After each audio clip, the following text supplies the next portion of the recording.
Ladies and gentlemen, I'm Sam the SLB. Alongside me today is the man behind the Twitter, the other half of this operation, Vince McMahon's voice of reason, the Nostradamus of professional wrestling, Scott. We are coming to you from above the ring ship at Studios Premier Wrestling Podcast, covering all things from AEW to WWE worldwide. Coming to you Monday morning, Turner time. Yeah. Scott, how are we doing today? It's been a couple weeks again. It's been good. Wrestling's been good for the last couple of weeks. Well, I mean, it's been good for a lot longer than that, but we had some high quality wrestling this past couple of weeks. We've had some high quality wrestling, guys. If you don't already do so, we've just passed WrestleMania, the biggest weekend of the year. Scott's been covering all the action over there. Check out his Raw Review, NXT Narrative, and SmackDown study that drops on Tuesdays, Wednesdays, and Saturdays, respectively. Especially now since Cody Rhodes is over there. And he's been. I have to give props to WWE for how they've been handling Cody. They've effectively just picked up AEW Cody, dropped him in, and it's been great. The crowd loves him. He's just doing a great job. And right now he's kind of in the middle of this little feud with Seth Rollins after their Mania matchup, which I hoped they would do. They had this great segment last week with Miz, and it's been done real well. So I'm very happy with what's going on over there. Yeah, it sounds like Vince wanted to buy Cody. He didn't want to buy Cody as a character, but Cody Rhodes himself when he made that sign. So I'm hoping it lasts. I hope this isn't a fluke like previous signings have been. Very true. But we're keeping an eye. I'm keeping an eye on it as well, just in case something exciting happens. WrestleMania Backlash happening in Providence, Rhode Island on May 7th, I believe. The 7th or the 8th. I think it might be the 8th. Right down the road for me. We're like up in the air on that. I want to go, but I don't know if I want to spend the money. I mean, how that goes. Yeah. Well, plus, Vegas is coming, and we all know how expensive Vegas can be. Double or nothing. Priority, Sam. We need to get them in line. We do need to get them in line. Speaking of in line, schedule for the next month. Next weekend, Impact Rebellion is happening. Pretty solid card. Moose and Josh Alexander taking on each other for the Impact World Championship. Knockouts title between Tasha Steele and Rosemary. Deonna Purrazzo and Taya Valkyrie for the AAA title. That's right. Taya is back. Yep. Excuse me. Sorry, allergies, my friends. Violent by Design defending their titles against 1, 2, 3, 4, 5, 6, 7 unknown tag teams in an elimination challenge. Jesus. And Jonah taking on Tomohiro Ishii. Johnathan Grisham taking on Eddie Edwards. Chris Sabin, Jay White, and Steve Macklin. Just a good card all around. We will not be covering it, unfortunately, since we have not been on the Impact train for a bit. But keeping you guys in the loop. AAA on the 30th has Triple Mania 30 in Monterrey, Mexico. NWA Power Trip 2 on the same day in Oak Grove, Kentucky. Pro Wrestling Guerrilla has their Delivering the Goods event on May 1st with Bandito taking on Daniel Garcia for the PWG World title. Nice. New Japan Pro Wrestling's Wrestling Dontaku, as well as Stardom's Golden Week Fight Tour. Okada and Naito for the World Heavyweight at Dontaku. Oh, boy. Impact on the Siege on the 7th. As you said, WrestleMania Backlash on the 8th. MLW's King of Coliseum on the 13th. New Japan Pro Wrestling's Capital Collision in DC on the 14th. And then, of course, AEW Double or Nothing end of the month. We'll be there live and in color. We will be. We will not be live tweeting that night. Nope. Speaking about events we will not be covering on the show, we will not be covering Battle of the Belts 2. Unfortunately, at the time of this recording, the event has not happened. So we will be talking about it in a future recording. Yep. of Above the Ring. But speaking about Rebellion, I'll go right into that. So Impact is partnering with a minor league team to promote Rebellion. They've decided to partner with the Hudson Valley Renegades, the feeder team of the New York Yankees, where a handful of talent will be at their minor league game on the 21st of April this week. That's kind of cool. I don't know the last time they've done something like that. Impact could use a little more publicity aside from the, Impact, TNA, huh? That company? Yep. No, I mean that's pretty cool. You strike up a deal with a team in the minor leagues and get some of your guys over there to help promote the show and hopefully puts more eyes on the company. Yeah, they could absolutely use it. They could, like we've been saying, like they've been killing it, as I feel.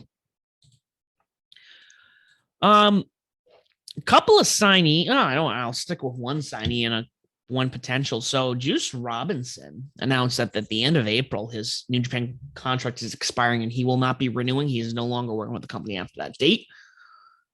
Where he will be going, we don't know. In 2018, he said he would never go back to WWE after the way he was treated. Granted, I don't know. Cody never said he'd never go back. Yeah, he said it was highly unlikely, but you know how that works. But yeah. I don't know. I remember Juice Robinson when he was in NXT, and yeah, he was essentially the enhancement in talent. The talent enhancement, and I enjoyed his character, but yeah, I loved seeing how much he's grown since he's left. And honestly, if he's going to go anywhere, he's going to go where his girlfriend is. He's going to go to AEW if he signs anywhere. Wouldn't surprise me. He'd probably also go to ROH as well. So I think he'd be a good fit over there. Yeah, I think ROH would be his best bet. AEW obviously has the bloated roster that it does at the moment. Yep. Still a lot of questions going on for what's going to happen with Ring of Honor. No announcement, nothing yet. Well, I mean, Tony does have a big announcement yet again for Dynamite, so it could be that. It could be another thing that, a potential mega show that we'll talk about a little bit later. But yeah, there's another announcement, so it'll be interesting to see what that'll be. I'm sure that'll be another one of those 8 o'clock rolls around on Dynamite, and Tony's in the middle of the ring talking 1,000 miles per hour, telling us what his grand idea is. Yeah. Well, it's interesting. Let's just hop over to that. Obviously, the other thing I was going to bring up was Johnathan Grisham did sign a contract with AEW, confirming that obviously, he's now a AEW Ring of Honor talent still. Again, how that's going to work in the future, we don't know. We're still waiting. But Tony Khan has a big announcement on this week's Dynamite. The rumor is, Scott, that there's supposed to be an all elite New Japan Super Show that's going to happen in Chicago in June. That is the rumor.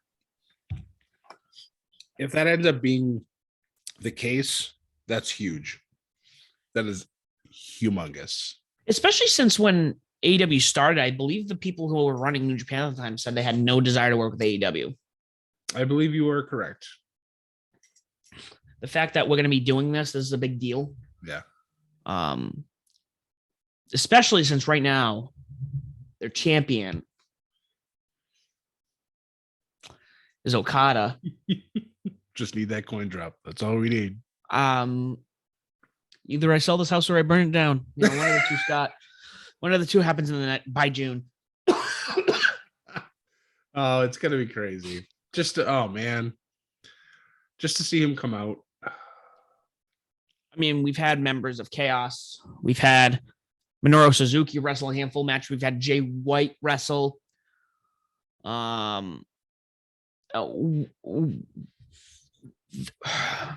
There's so many possibilities, so much that could happen.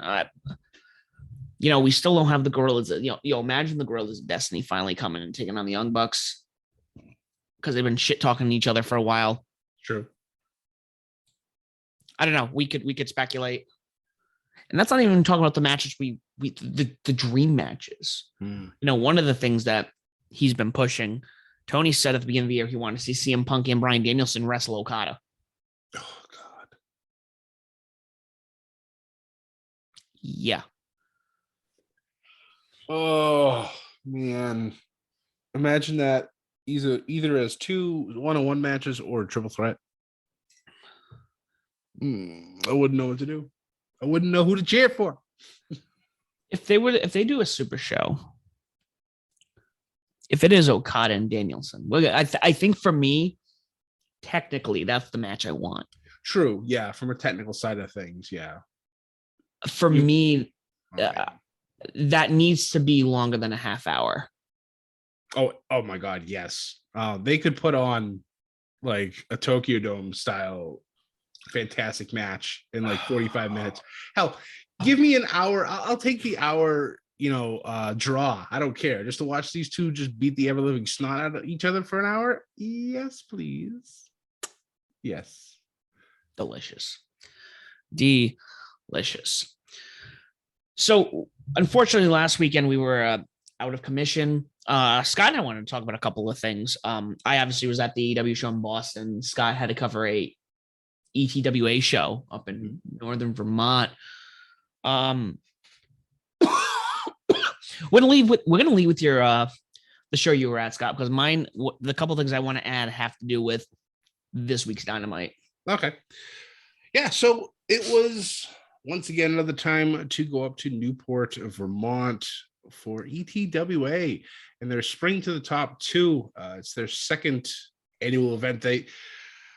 They are in the middle now of beginning to crown a new champion. Their former champion before COVID happened actually had relocated himself to Alaska, so he had dropped the title. And so they were beginning to do the opening stages for next month when they have their tournament to crown their new heavyweight champion. So their main event main event on the show was a triple threat ladder match, and the winner of that gets a first round bye in the title. So it was a very good show. We had some pretty big names. We had parts of the Colony from Chikara, and the former Anthony Gray from WWE. So good old the alternative Anthony Green is now making his rounds in the Indies, and it could be a big favorite for becoming the new champion. So I look forward to next month. You know how much I love tournaments, Sam. So this is going to be a lot of fun to go into. And also the Colony, currently ETWA's tag team champions. So it's a lot of fun to watch those guys just destroy everybody in the ring. It's a lot of fun. I really enjoy what ETWA has up here. It's the only local indie wrestling that I have where I live. So I truly enjoy the opportunity to be able to go back and to watch their stuff. Word. And are you going back to another show after that? What was that? Are you going to be going back to another show? Yes, the next show is in May, I believe. I have to remember. I think it's either the second. Now I gotta look. Live recordings, gotta love it. So their next show, if I can get my computer to work. Same. So the next show is Saturday, May 7th, back at Newport. It is their Green Mountain Classic, and they will be having that tournament to crown their brand new ETWA World Heavyweight Champion. So I look forward to that a lot. Well, hopefully you get up there. Hopefully there's no delays or anything. Well, it's May. I mean, there's still possibility for snow up in northern Vermont because that's just how it is. But it'll be good. It was funny when I was driving up there. The forecast was like for showers, but of course, there's a section of Route 91 that they call the Heights. And literally, as I was driving through it, I was driving through a blizzard. I was like, God damn it. I'm like, I love snow. I love snow, but I reached to my point. I'm like, all right, it's fine. It's April. Enough of this snow. I'm done. Just move on. But no, of course, a blizzard driving through it. I'm like, all right, whatever. It's wrestling. I need to go to this. Let's go. Priorities. Yep. So last week, I had the opportunity at last minute to go to Dynamite up in Boston. I did not get tickets. I got offered some tickets, which was really cool. Let me tell you, being in Boston, again, I've been to all 3 Boston shows now. And I feel like throughout, as the company's going on, the Giannis Arena, more and more people are buying tickets to the events. Nice. So like when I was up there, like there were almost no empty seats. That's good. I remember early on, everyone's like, "Oh, look at the second show. They've like fuck off. It's early." Wasn't it also during the middle of COVID? It's like not the first one. The first one tickets hadn't the sold first as one, well. You're right. Right. The second one, yeah, COVID was still kind of eh. This one, dude, loaded. Fucking place was packed. And that crowd didn't stop. It sounded like it too, because I was live tweeting as you were on the show, and the crowd was just a constant hum the whole time. It was great to hear. What's crazy is, how we usually watch you watch Rampage, which is usually taped after Dynamite, and you'll be watching it's like, wow, this Rampage is kind of like lull. It's kind of like meh. Yeah. Dude, the crowd's like exhausted. Yeah, but this week's Rampage, again, last week, fucking, they did not stop. No. I don't know. It was with Boston. Maybe because they were the number 2 seed in the NBA playoffs, but geez. I mean, that's also a possibility. We'll go to those Celtics tonight too anyways. But no, I mean, Boston's also one of the really good wrestling cities. They always are loud. I would probably put them second to Chicago. Chicago is just out of control when it comes to wrestling, and that's understandable. But I would definitely put Boston second in terms of insane crowds, and probably New York City would probably be like third for like the Garden. But we don't see a lot of Garden shows because they cost so much money to produce. So but yeah, no, I'd probably say it's just because of where it is. Yeah, AEW does a good job of picking good wrestling cities to be in. Yeah, it was one of the best wrestling shows I'd been to. And I'm not just saying that. I've been to Mania, I've been to Hell in a Cell, I've been to SmackDown draws, I've been to Ring of Honor shows.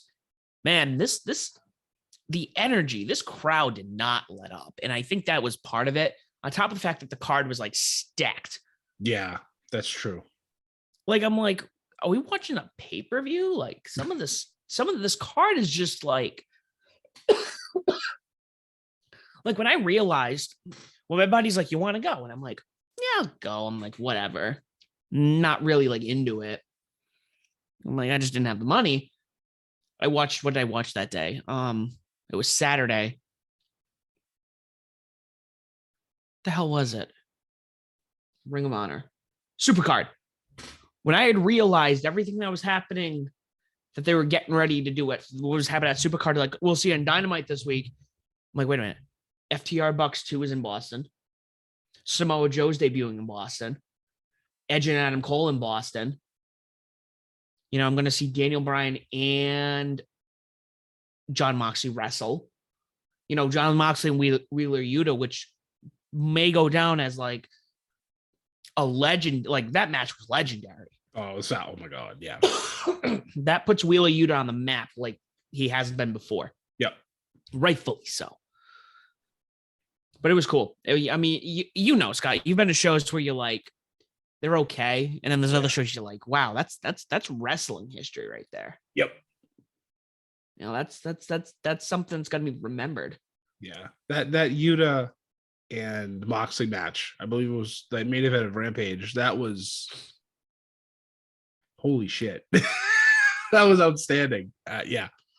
And the fact now that he's part of the oh my God, Blackpool Combat Club is just it's fantastic.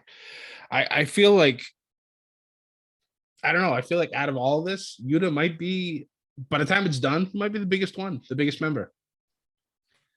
Might be. I mean, And that's saying a lot with Regal, Bryan Danielson, and Jon Moxley in the group. So, no, hot take right there. No, it's great. I like to see new stars being created. It's especially when you need to use actual stars to help bring them up. I mean, fuck, we're gonna go back to WrestleMania, like to sit there and be like, Stone Cold looked incredible, at his age, But the fact that Kevin Owens, who's already getting put on this, this like Hall of Fame status, now is like even for he didn't just make Stone Cold like he definitely played a part in making sure that he was like Stone Cold didn't get actually hurt, right? But man, he's just so good. Yeah. Yep. Like he deserves that. Like that man needs another title run. Put a title back on him. I agree, 100%.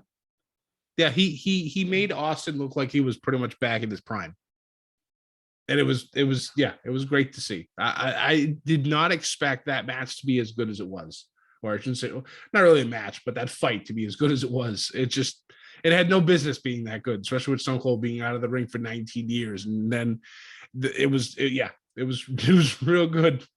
I really enjoyed it. Yeah.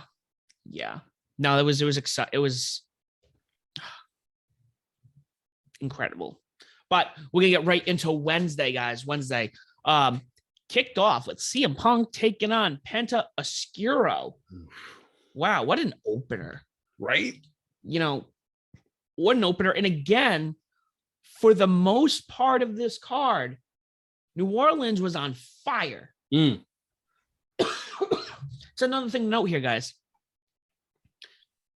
Going back to what I was going to say with Boston was on fire, but then this carried over into New Orleans. And remember, this is the first time they've been in New Orleans. Yep. So it just felt like AEW, yeah, okay, they're not breaking 1 million every week. Who fucking cares? When you're there, it's like a fucking party. It's Mardi Gras. To say the least. Right. But this match was great. I mean, I didn't know how these two would meld because because of how Penta is more of a high flyer and CM Punk, would you put more of a striker?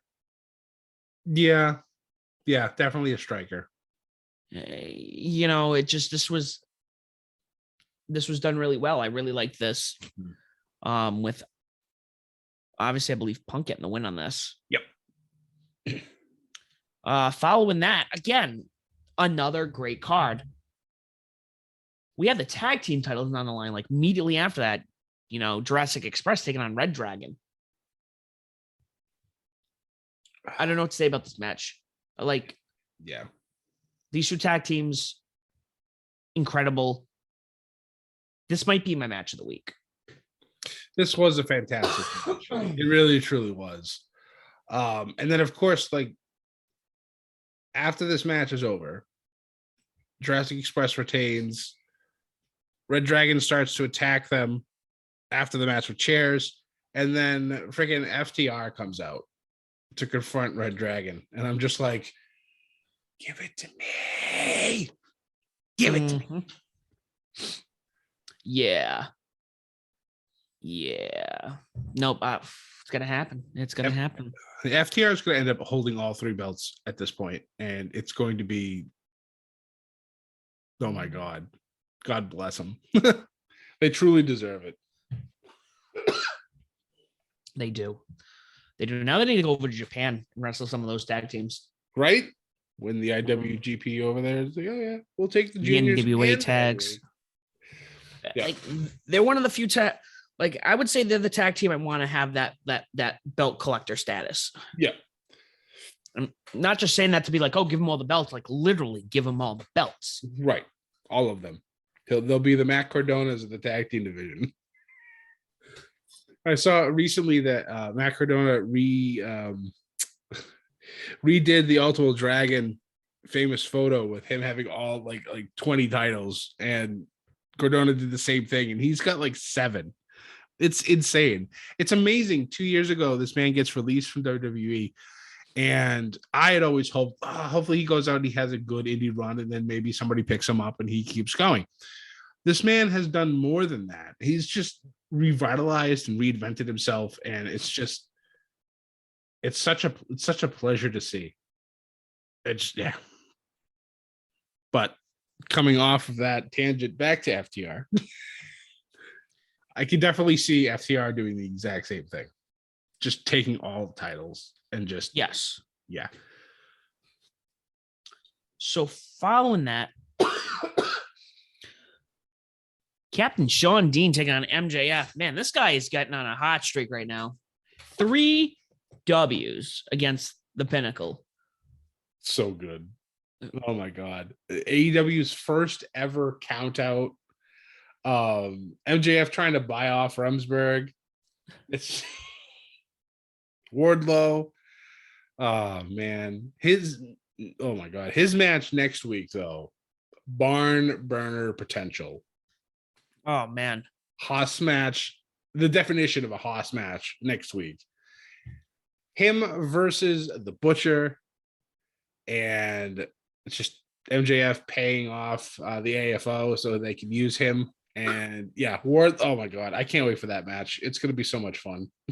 Yeah, Wardlow is so over right now. Like I said, like, oh my God, when I was in Boston for that,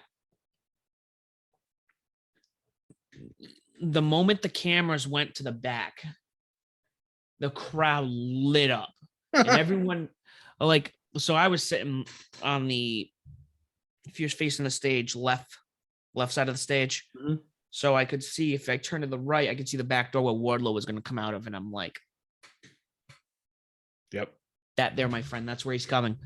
And dude, I just can't wait, because we know we're getting that at Double or Nothing. Ooh, oh God, I know. The crowd is going to go absolutely batshit crazy, and you and I get to be a part of that, and I cannot wait. Oh, so excited. Following that, we had to kick off the top of the hour. Eddie Kingston, Santana and Ortiz taking on JAS. Good to see Jake Hager back in action. I also have to I got to talk about the beginning of the Jericho Appreciation Society. Now, whenever they come out, they do the very old, well, it's not really very old, but like Attitude Era-esque WWF like intro. Where they talk about, for, I think they're gonna update it, I hope, every week. This week they're like, for 5 weeks, the Jericho Appreciation Society, like, I can't remember the whole thing, but it's just, when I heard it, I freaked out. I was laughing so hard. It's like leaders in like sports entertainment or something. I can't remember the old quote from the WWF, but it just, when I heard that, I'm just like, they're really going all in with this sports entertainment thing, and it's driving people insane. And for me, I love this shit so much. It's really good shit. No, it's great. It's great. And they're doing a great job. They're killing it. Like, what can we say that hasn't been already said? But I believe they got the win on this one, if I'm not mistaken, right? Yes. And then they proceeded to attack them after the fact, which was also very good. Yeah, it's just obviously, I feel like we're gonna get some type of matchup as well at Double or Nothing pertaining to these guys. And man, I know it's still a little over a month out, but the possibility for some of these matches on this card, Sam, is already looking fantastic. What's there to say that hasn't been said? Yeah. like there's a lot of like, obviously we're getting Wardlow and MJF, that's the given. Mm-hmm. We still don't know who Adam Page is wrestling for the title. That's true. You know, who's Thunder Rosa going to wrestle? You know, is this going to be where Jade loses the title to Maria Shafir? There's so many things that could happen. Like, this is going to be. We're going to be there. We're going to be there for it. I know. A little over a month. Can't wait. Cannot wait. So following that, we had Marina Shafir take on and squash Sky Blue. This is obviously the start into the Jade storyline. Yes. Which, if I'm not mistaken, shortly after this, we had a quick promo where Mark Sterling signed Tony Nese. Correct. Yes. This is excellent news as well. Tony Nese is a talent that never got the right amount of, exposure on WWE. And I was a little worried that he was going to have the exact same problem in AEW. But when you throw in Mark Sterling, I feel like he's going to start moving up the card a little bit. I don't know how far he'll go. I think he'd be a great TNT champion, to at least to start. So who knows? That could be a lot of fun to see too. But we're getting hints here. So at the same time, I'd start off because Hook was about to get an interview. Yeah. And to, Mark Sterling, hey, why does somebody who's, hasn't even wrestled on Dynamite yet gets the interview, blah, blah, blah, blah, blah. Hook just looked at him. And of course, who else is involved in our good boy Danhausen? Oh, yes. The little vignettes with him and Hook are just outstanding. And honestly, part of me really hopes that we get Hook and Danhausen at Double or Nothing. Ooh. I would love that. I know that he was injured when he last. That's why he hasn't wrestled in a bit. Let's see. Correct. Yeah, I think it was a leg injury, I believe. It was right before they signed him too. So, but I mean, I'm glad that he's been able to be on television. And the stuff he's doing with Hook right now is just great. So I'm really wondering how this is going to all go about. And if we do end up getting that match at Double or Nothing, I honestly don't know who would win that, to be honest with you. I just want it. Yeah, it's gonna be a lot of fun. I want it. A lot of fun. I'm looking right now. He was injured on Halloween night. It's terrible for him, especially. This was back in January. Take my glass off for some reason. I don't know. All of January is taken off to do physical therapy and hopefully get this muscly leg back to be muscly. He could return to the ring sometime early this year. So he may not have been released yet.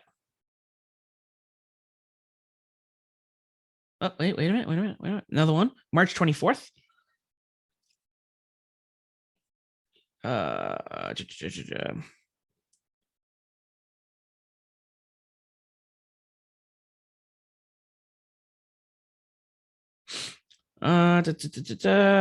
going good. I'm docs the AEW, blah, blah, blah, blah. Hopefully one day when Danhausen recovers, he can have, this is him talking, by the way. One day when Danhausen recovers, he can have a mustache of his own. Yes, Danhausen has a metal rod in his leg. He has broken his tibia, his fibia with an L. Ooh. His descriptions. I'm just going to read this out here. Remember his voice. Yeah. His fellow crashed down on his leg and it snapped in two. He heard a pop pop. He went, "Oh, good. This is wonderful." And he rolled to the side of the ring.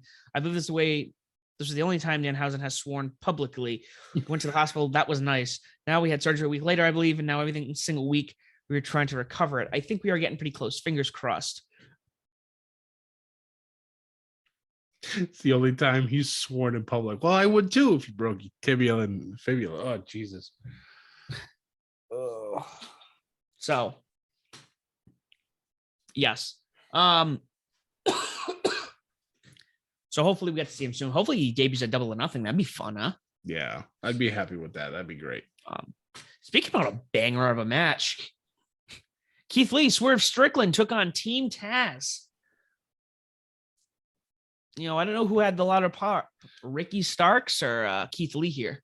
Well, I believe Ricky Starks was in his hometown. Yes. So that made a lot of sense why he got such a huge pop. I mean, it's Ricky Starks. You and I have sung his praises since we started watching him back at NWA. So Yes, we all know how good this man is.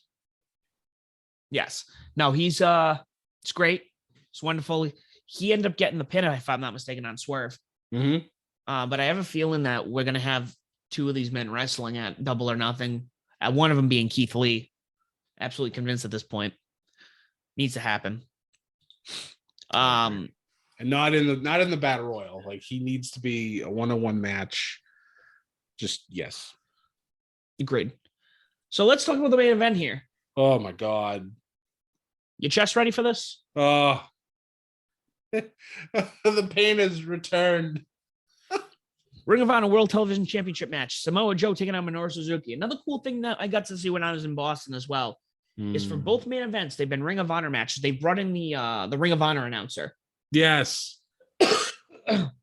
Which is fun. I'm assuming that means that they will be keeping him. I certainly hope so. He's the voice of ROH when it comes to the ring. I mean, they need to keep him, and they need to keep Ian Riccaboni on commentary. You know, Ian Riccaboni, one of two people I think can do a solo commentary team. Agreed. Only one of two, and you know the other one I'm thinking about. Oh my God! Speaking of which, we just passed, I think, the 25th anniversary of Barely Legal 97. Oh my God! Oh my God! Oh my God! Yeah, I know. God, I'm old. Man, I'm gonna have to go watch that this week. If they didn't like clean it up in Peacock. Oh, if it's on Peacock, then yeah, probably. So, anyways, we got Samoa Joe taking on the Ring of Honor World TV Champion Minoru Suzuki. So this was a bittersweet thing here. First of all, the match was great. Oh my God. It was a chop fest. It was Chop City. Yeah. Some people, including Cornette, do not like Chop Cities. Oh my God. But these are two of the baddest men on the planet. Especially Minoru Suzuki being the age he is, being able to take bumps the way he can. Yep. It's oh my God. It's so good. Like, oh, I love how, what was it? There was a few times where Joe would just kind of like, and then go in for the chop, and Suzuki would just like completely no sell it and be like, come on. I'm just like, yes. I'm like, because I know Joe is not like pulling his chops. He is letting it go. And Suzuki's just like, what? Did you hit me? Like, what happened? It was great. It didn't need a lot. It just needed the chops. They had their, Joe would make Minoru would go into him. He could try to run the ropes, run into him. Then Joe would do a spin leg kick or something like that. And boom, all that force putting Suzuki down. As I was going to start this off with, awesome. Samoa Joe's our Ring of Honor TV champion. I was kind of hoping Minoru would have been around a little longer, but you know what? If that's what he wanted, he just wanted to have that title to be like, hey, I've now held the belt in the States. That's all I needed. Yep. Good for him. He's always a great time. And we hope we see him again. But this is where it gets weird. Yeah. This is where I'm going to say something I've never said on this show. I'm very critical, very constructively critical. This ending segment where they debuted NBA player Satnam Singh, who was the first ever Indian to be signed with the NBA. Yep. Cool signing. That's a big deal. It did not work here. Nope. Blatantly did not work here. And I get it. Jay Lethal and Sanjay Dutt, were there mocking Joe, which led to him coming out, whatnot. Obviously, I think this is more Ring of Honor related. Yeah, definitely. I did see that Tony, I think it was on was it Busted Open, I believe? Yeah. He admitted that the lights being out was a mistake. So, because when he showed up, we're all just like, who? Who is this man? Yeah, if you don't watch NBA, you don't watch basketball, which we're not big basketball. We watch the Celtics at that. You're not gonna know. So I think there was a better way they could have introduced them, like Jade. I think the way they went with Jade, because not again the WNBA isn't as popular as the NBA, but the way they introduced Jade, they didn't want to be like, they made it known she's a WNBA champion. You know, she's bad bitch. She's been training for this and that. You know, they put something to it. Yeah. I was expecting a bigger reveal. Not that he wasn't. And again, I'm not going to knock him for, you know, what had happened. But there was something about this that just did not fit. Like the whole episode was great, and then this happened. It was like, I'm like, okay, that's an X. And I'm not one to say that, but this just fell flat. It was I believe as the kids would say, it was a rare L for AEW when it came to trying to end a show. Like, normally I've been all for it. I mean, you know, I'm the WWE guy here, but even still, I thoroughly enjoy watching what AEW does. And when I saw this, I actually laughed out loud and I said, wow, this is the most WWE thing AEW has ever done. Yes. Or more so, this was like a WCW ending. Yep. Oh, yep. Maybe like mid 2000s TNA. Oh, it's pretty awful, guys. This is pretty bad. Well, I hope at least they do the they recover from it like they did the exploding death match. Oh yeah, I'm sure. Yeah, I mean, this is not as big of a deal, but it was just awkward to watch, and I felt bad for everybody involved. Joe tried his hardest to sell everything that this big man tried to do to him, and God bless him for trying, but the crowd turned so quickly, and I was like, wow, holy shit. But that's the thing, like, this is the second week Samoa Joe's been on TV, and now you're doing this, right? It didn't work. Yeah, but it's all right. We'll see what happens next week. I'm sure that they'll continue this storyline on AEW until they finally push people over to whatever ROH is going to end up doing. But if it's done in small pieces, I'm sure it'll be all right. I'm not overly worried about it. Oh, I know you're not. I'm not really worried too. I just thinking about it, I was just kind of like, what were you thinking? That being said, overall it was good. Mm-hmm. Next week is looking pretty solid as well. Now let's hop over the Impact quickly. Scott, I followed your advice and got off a Bleacher Report for the So I'm gonna go through this card really quickly just before Rebellion. Knockouts World Tag Team Champions Madison Ray taking on Jessie McKay.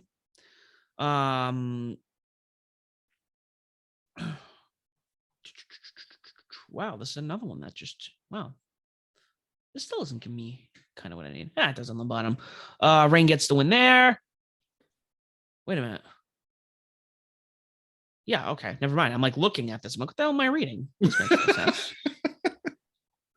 Deanna Purrazzo took on and defeated Willow Nightingale. Was the woman who wrestled in Boston.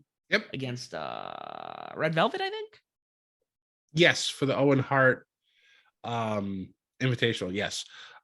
Willow's she's a fun person to watch. I've seen her in the Indies when I lived in Massachusetts, and she was a lot of fun. So I'm glad that she's getting some big airtime on both AEW and on Impact. Yep. No, it was cool. It's funny. Even after Red Velvet beat her, the whole crowd was like not happy with that. They were just like cheering Willow. Red Velvet's kind of going a little heelish, and also we'll talk about that for a second. Jade's been doing this baddie section now for every city that she goes to, and this week both Kira Hogan and Red Velvet both in the baddie section, and we know that Red Velvet's had some issues with Jade, and I'm like, wait, if those two are in the baddie section, are we gonna get a female faction maybe down the road? Could be interesting. I'm about it. Yeah. But going back to Impact. Following that, we had Johnathan Grisham take on defeat Rocky Romero. And then Alex Shelley taking on in defeating Steve Macklin. Last but not least, was this the main event? Yeah. Jonah taking on and defeating PCO. What blows my mind about PCO is somebody who had, I can't say a minor role because he was a mid-carder in the WWF. Mm-hmm. Somebody who has been able to revitalize his career, going from a WWF tag team champion, to PCO. Right. I remember when I went to Ring of Honor, the one show that he was at. Man, the place was so excited. Like, he was so over. And it's cool to see him main event in an Impact taping. But we're going to hop right over to this Friday. It was very convenient to watch AEW Rampage before bedtime, folks. 7 p.m. because of it was like the equivalent of the wild card for the NBA. Yeah, the play-in games. Yeah, because yes. NBA changed their playoff format. So yeah, I think this was the loser of the 7-8 versus the winner of the 9-10. Yeah. So yeah, honestly, Rampage, leave it at 7. I think that's a much better time than having to wait until 10 p.m. to watch it. I'm hoping their numbers will go up being an earlier time slot, but we'll see. Yeah, no, it'd be nice because especially, there were some Fridays I'd want to go out. I like going out on Fridays. 10 p.m. for me, it's like, I'm like, I got to be home. And then by the time I'm home and then it's done, it's 11. I'm like, I don't want to go back out. Right. But either way, we kick off with Blackpool Combat Club taking on the Gun Club. I'm so glad that Billy Gunn and his kids are getting a lot of time right now. They've been doing such a great job. They really have. They've been like the rulers of Dark and Elevation, which is great. I believe before going into this match, they were 24-0 as a trio. So I like also that we keep having trios matches. So obviously, give me a trios tag team title. Do it. Give me a trios title. Well, I mean, a certain company that a certain somebody bought has them. I mean, that's true, but we haven't seen them since this accusation since it's happened. So I don't know. Where are they? I almost said Spanish Inquisition for a moment. Nobody would expect it. Nobody would expect it. Nobody. Following that, we had couple of smaller matches. The Butcher jobbing out. I forgot what the name of the kid's name is. And then Ruby Soho taking on Robin Renegade. This was actually interesting. I want to point this one out here. I'm not familiar with Robin Renegade, and I don't think anyone else really is, because I saw Twitter was kind of like, who? But I like this. She's been on, I think if I caught the record, she was 0-3. She's been on, she's been in squash matches, but the big thing with her is that she has a very identical twin sister. And the fact that we got to see them try to pull the double switch, I don't want to call it, twin magic, because the Basham brothers did it before the Bellas, but people aren't ready for that conversation yet. So they did the switch. And when I saw that, I'm like, oh my God, these sons of bitches are going to beat Ruby. Ruby, though, able to get them both going, get the win and qualify for the Owen Hart tournament. But I think from Friday that gave them a good boost. We actually do follow both of them and actually their mom as well on Twitter, because nice. She's very, very into what her daughters are doing. So it's pretty cool. I'm hoping that they get signed. I do like the fact that the trickiness with the twins, to see if that helps them out, because early on in the Bella Twins' career, it helped them a lot.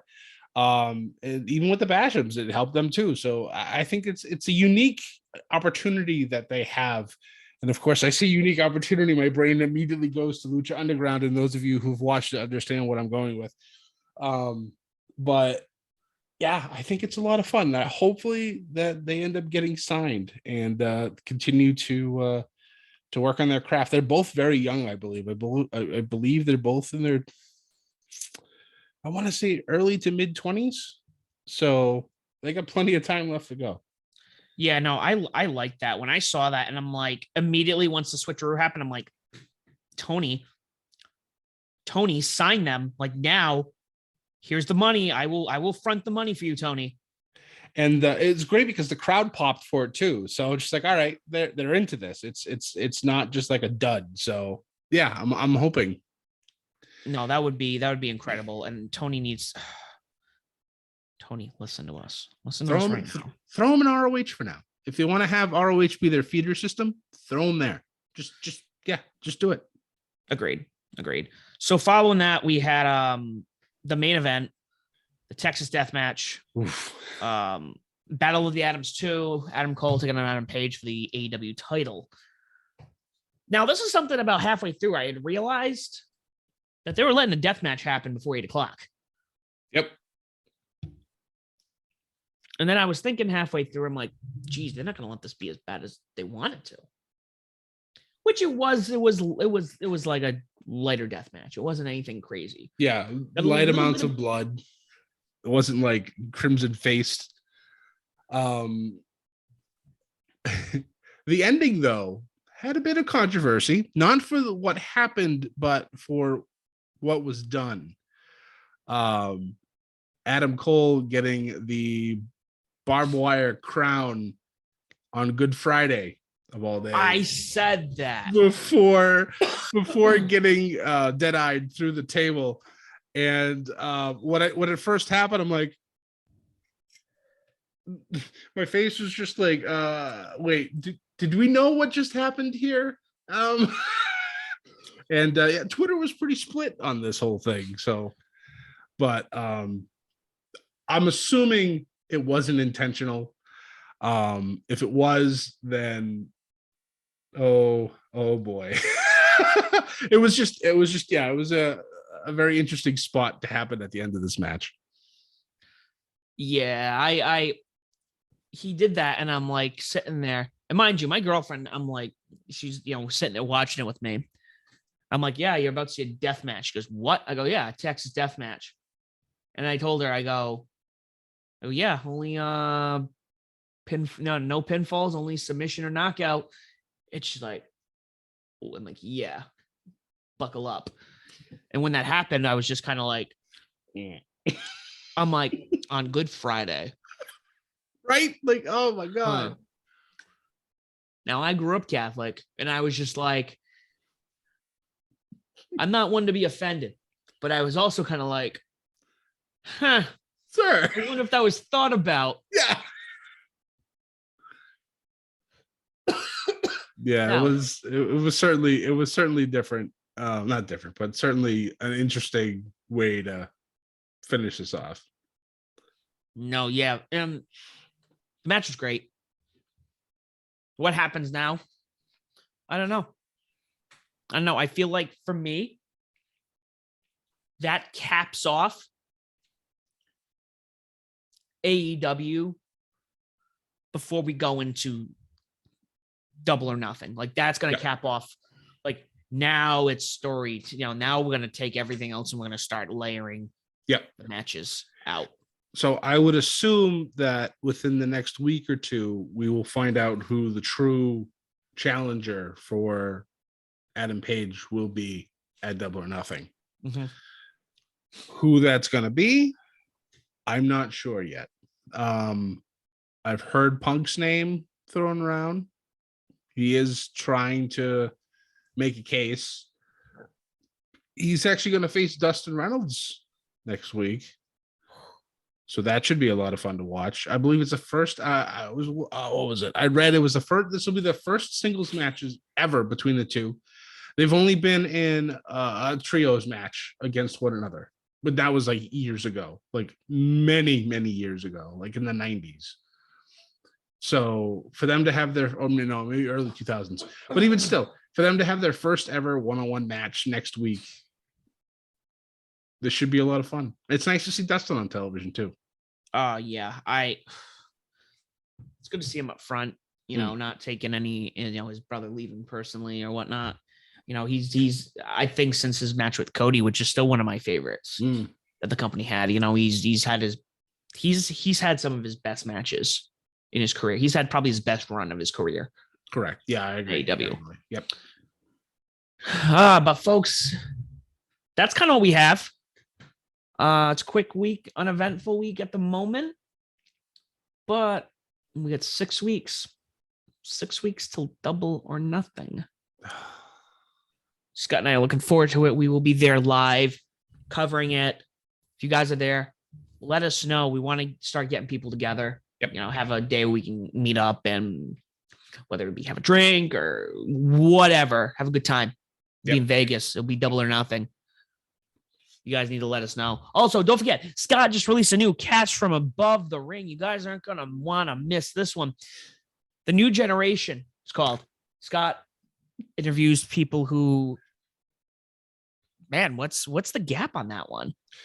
It's probably 15 plus years between myself and 2 of my classmates from Northern Vermont University, Linden.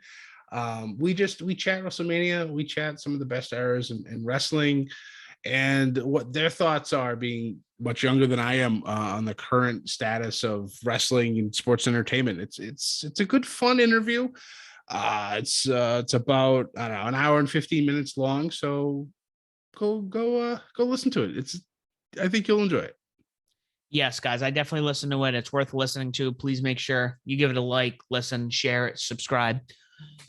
And guys, if you don't already do so, please make sure you follow us on Twitter at Above the Ring. You can find us on Facebook, Instagram, and YouTube at Above the Ring. Do not forget to follow Ship It Studios. We are the premier Ship It Studios wrestling podcast who we partner with. Don't forget to check out Back to the Ring. We usually partner with Mr. Zach and the Riddler with their content. We're on all streaming platforms. If we're not on one, please let us know, and we'll put ourselves on there on your streaming platform. Please make sure you like, share, subscribe, leave a comment, leave a review. Tell people why Above the Ring and Ship It Studios is the podcast of your choosing, why they should listen to us as well.